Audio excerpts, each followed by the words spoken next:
حضرت عبداللہ بن عمر رضی اللہ تعالیٰ عنہ نے روایت تے دے فرمائی چې نبی کریم صلی الله علیه وسلم فرمایلی چې هر مسلمان د بل مسلمان ورور دی، د دې وجه نه به نه په خپله په مسلمان ظلم او زیاتې کوي او نه به نورو خلکو دپاره د ظلم دپاره نشانې پرېښودل دپاره پرېږدي بیار او مددګار، بلکې ظلم نه به بچ کوي، هغه سره به مرسته کوي.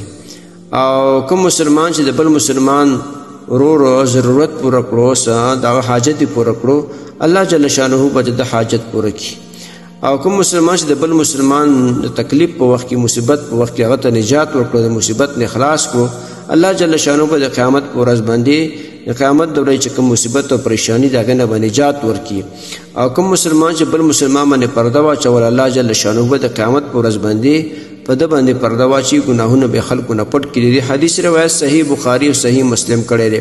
محترم مسلمانانو ورونو، دې حدیث ته هم دا خبره موږ زده کړه، موږ تاسو چې یو مسلمان د بل مسلمان ورور دی، نو کله چې په مسلمان باندې ظلم کیږي نو ته به هغه ظلم نه خلاصوي.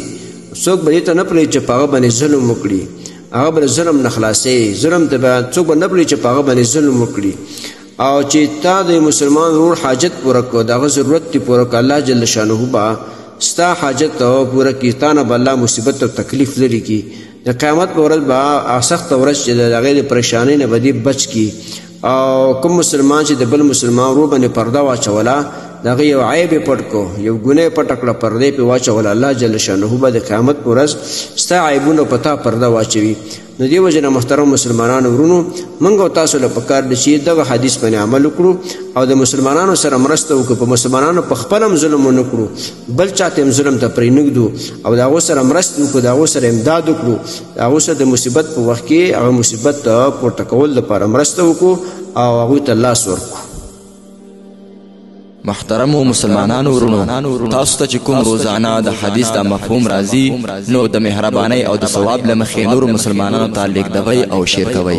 والسلام. د دیوبندي مسلک حنفي کاروان سټوډیو لخوا وړاندې کیږي.